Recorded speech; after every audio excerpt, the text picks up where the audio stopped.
Hey everybody, welcome to the show. Thanks for being with me today. We are going to do chocolate pecan pie. Man, it's visiting time. It's time to have guests over. We're going to do a great recipe that I hope you enjoy.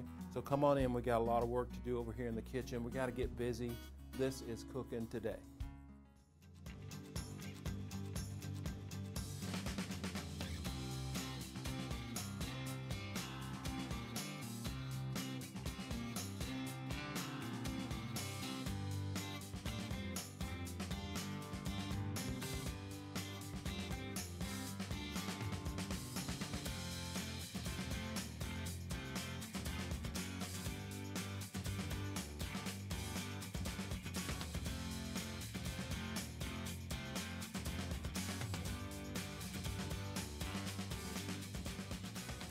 Hey everybody, welcome to the show. Man, thanks for being with us today.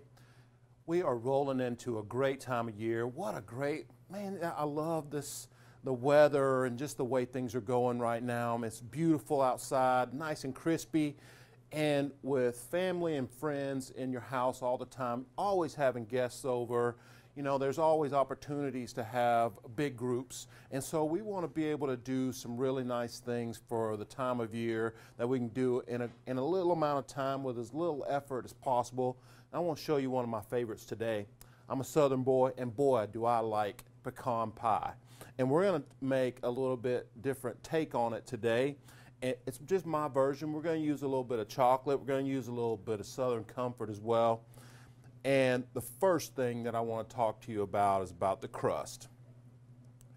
What I did, I went to the store and I bought a nice crust. And this is a good one from a good company. If you don't have time to come home and roll out dough and put it in a cooler, you know, and do your own dough ball, the whole thing, this is a great way to go. It'll save you a whole bunch of time. It's a really good product. I want to show you a little trick that I generally do to it. Once you thaw it out and have it sitting out of the fridge or out of the freezer, it's a frozen product in the freezer section at the store. Once you get it thawed, you can take the ends. And what I'm doing is just taking my fingers and just pinching a little space in there between my two index fingers. And what that's doing is giving me a nice edge. You can see the difference between the two edges. This is just pressed from right out of the factory deal. So we want to make it look a little bit more homey. We won't tell our guests we homemade it, but we'll tell them we certainly made the edges look different and cooled it up a little bit. There's certainly nothing wrong with that. So once you just want to go all the way, we'll turn the shell as we go and just crimp right between your index fingers until you catch back up. And look, it just makes the pie shell look a little bit cooler, just a little bit better look to it. It'll bring a little bit more homemade feel to it, I think. Really cool. And then from there, you don't have to really do anything else to it. Once we get to that point, we'll add 1 cup of pecans, and these are just pecans you find right in the bacon section. Man, all, you know, halves. And I really like using halves instead of using a piece or little chips or whatever. The pecan halves really look nice, and they'll float to the top inside the mix and really look cool. So we'll add also to that 1 cup of chocolate chips, and these are just morsels. Use whatever you like, semi-sweet, totally up to you. And we just want to make sure we have enough room left over to fill the rest of the pie. And we're going to set that aside for now because we're done with that. We're just going to let that stay right there. I'm going to bring in a large bowl and we're going to make the mix. We have to have the filling. You got to have something to hold it all together. And so it takes eggs to do that.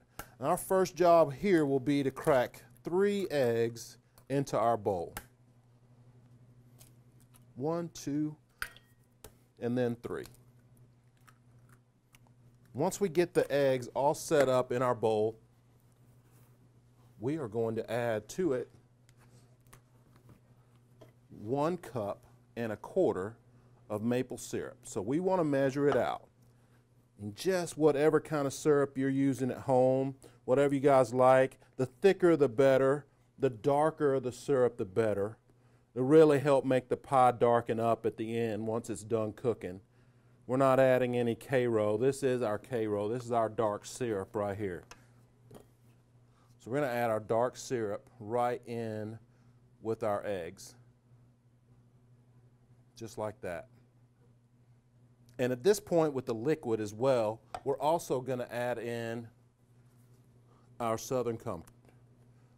And we just really want about a capful, which is about, I'd say about a tablespoon. We really don't want a whole lot of that, you know, drunkenness out of it. We just want some real good flavor. Okay, so from here, we're going to take our eggs and just combine them with the syrup. And you really want to make sure you get the eggs nice and smooth here at this point to where it just looks like one solid liquid. Just like that. Now, once we have this mix done, we can come in with the rest of our ingredients for it here. We need some sugar and some flour. I'm going to grab a couple of things here, you guys. Just grab a measurer, because we need quite a bit of sugar, about a cup of the powdered sugar. And my suggestion to you is once you get the powdered sugar in, you go ahead and start the mixture real good. Just like that. You guys, when we come back from break, we're going to continue to add the rest of our ingredients to our pie. Man, we're going to get it all set up and put in the oven. This is cooking today. Now stick around. So I'm cheating a little bit. I'm using a store-bought pie crust. There's nothing wrong with it. It's just a time-saving method. Hey everybody, welcome back. We are working on our filling for our pie. We have our pecans all set up, our chocolate all set up, the pie shell. We did a little modification to the pie shell, and our filling is working right now. We have our sugar, we have our eggs, our syrup all in there. We're adding vanilla right to it here. We also got to add some butter to it, and I took the liberty of, it's just about a third of a stick. Got it in the microwave, takes all of 40 seconds to get it melted. We want to add that right in here as well.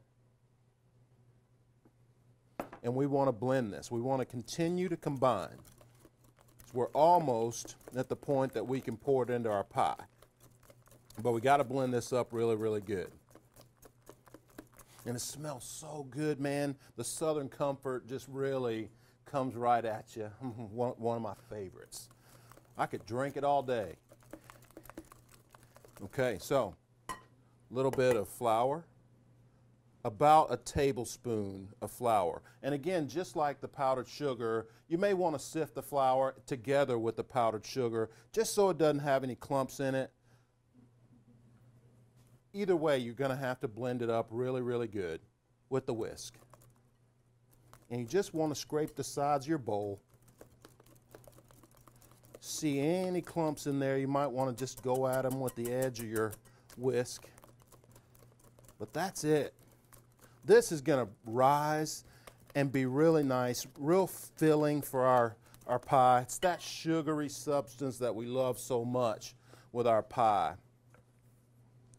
Bring our shell in. I think we're ready. And I have the oven already set at 350 degrees. We need that much temperature out of it.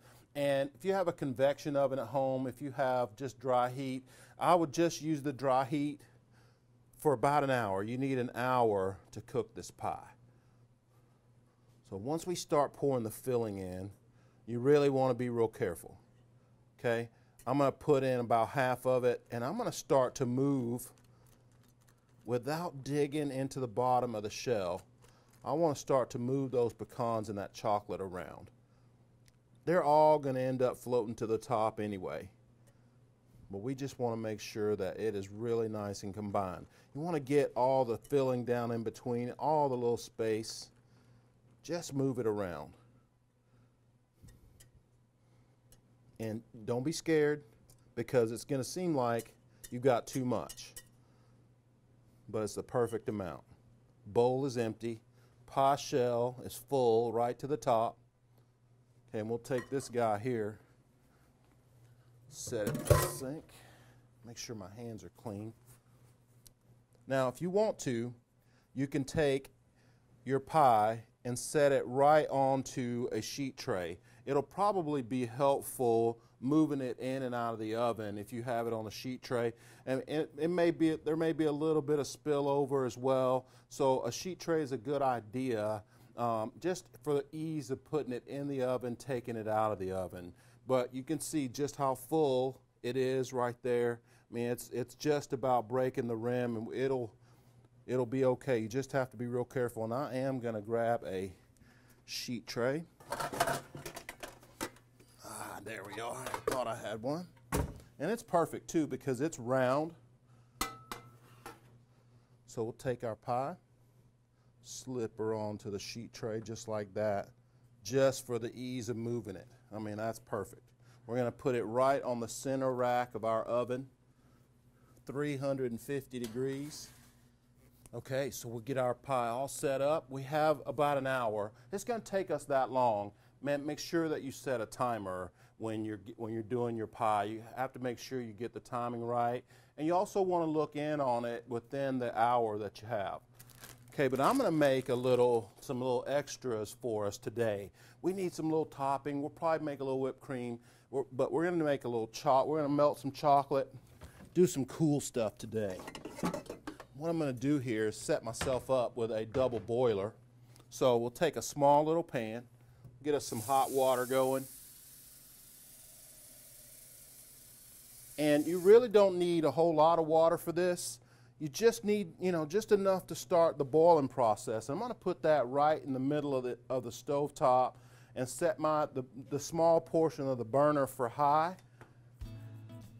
and try and get that water boiling as quickly as I can. But we want to get us a double boiler set up. We're going to put us a pan right on top of here and melt us some chocolate. We're going to make some cool drizzle to go with our pie. So you guys come back with me. My water will be boiling and all set up and ready to go. This is cooking today. Y'all stick around.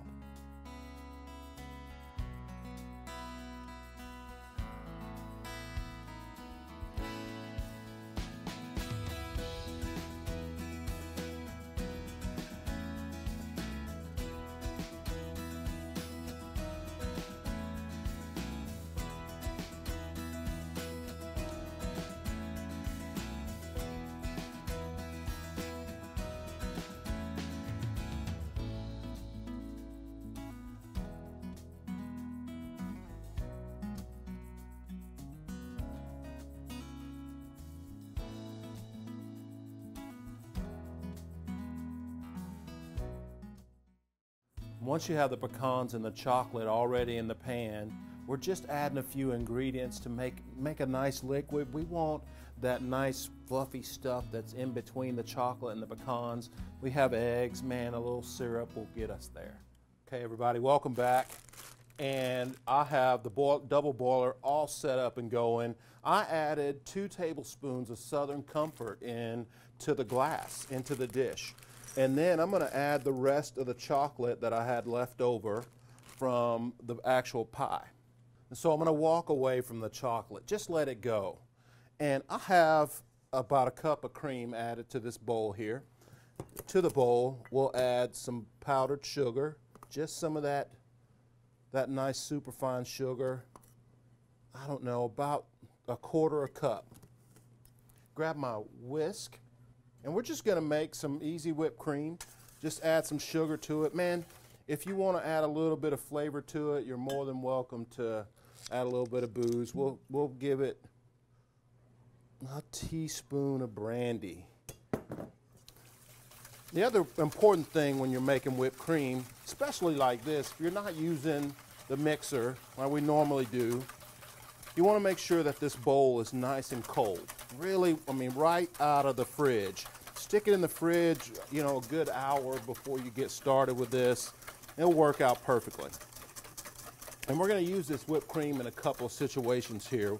On top of our chocolate with our pie, we're also going to use it for our drink. And it is coming together just fine. It only takes a moment. You just got to keep on whipping. If your arm gets tired, you just stop and take a break for a second and go right back at it. But you can see just how thick it's getting in just a few moments. It is right there. It's beautiful. Okay, so that's perfect. I'll finish whipping that up in a second. I want to show you just how quick you can make a cool coffee drink. I have some Frangelico here that I'm going to add to the bottom of my coffee cup. Just about an ounce. I like cream in my coffee, so I'm going to add some Baileys. Again, about an ounce. I'm also going to take some of that same brandy and add it to the bottom of my cup, about an ounce. Okay. I have some breakfast blend in the Keurig all set up over here. Just let that guy go. I'm going to come right back over here to my whipped cream. Just make sure it's finished up and that it's nice and thick and blended really, really good. We want to have some good tops, the peaks of it just to stay up once we get it blended. It's looking nice. You see how it's starting to form up? I can even hold it on my whisk right now. That is beautiful, beautiful thing. Perfect. All right, guys. So to save us a bunch of time, I went ahead and had a pie already done. It's so cool to have it chilled because it'll cut so much easier once you get it chilled. So I want to show you guys what the finished pie looks like so we can get some cutting on a plate. Just how beautiful this guy came out. And this has been in the fridge overnight. I mean, I went ahead and made it. Just look how those pecans float, just perfect. That is awesome. Okay, so we're going to grab our coffee, bring it back over as well. Okay, we need a spoon. We need a spoon to put a nice dollop of whipped cream right on top of our coffee. Bam, just like that. Float that guy right on top. We'll take our knife and cut us a nice slice of pie. It's got pecans in it, so you really have to work down to the crust, but it's been chilled overnight, so it's gonna make a nice slice for us. Let's get right down in there, just like that. Okay, we got our nice slice of pie all set up. Let me grab a plate to put it on. Okay, get our slice right out of there. Oh yeah, look at that. That's what you get when you chill that pie out. Beautiful. Now, last thing we're going to do here, we'll take a nice dollop of that whipped cream, go right on top. We'll grab our chocolate here, and you might want to add just a smidgen of heavy cream to it, just a tablespoon or two, just so to make sure that it's a nice liquid. Blend it in real good with the chocolate. I'm going to bring that guy over to the pie and just get us a nice drizzle of that chocolate. Mix it up real good and get you some around the plate, just like that. Be whimsical, a little bit playful. Beautiful. Chocolate pecan pie. That is made with so much love, man. This is cooking today. And you can add whatever kind of bourbon you like. Man, it'll make it special. Just give it a good little flavor, a little bonus for your family and friends.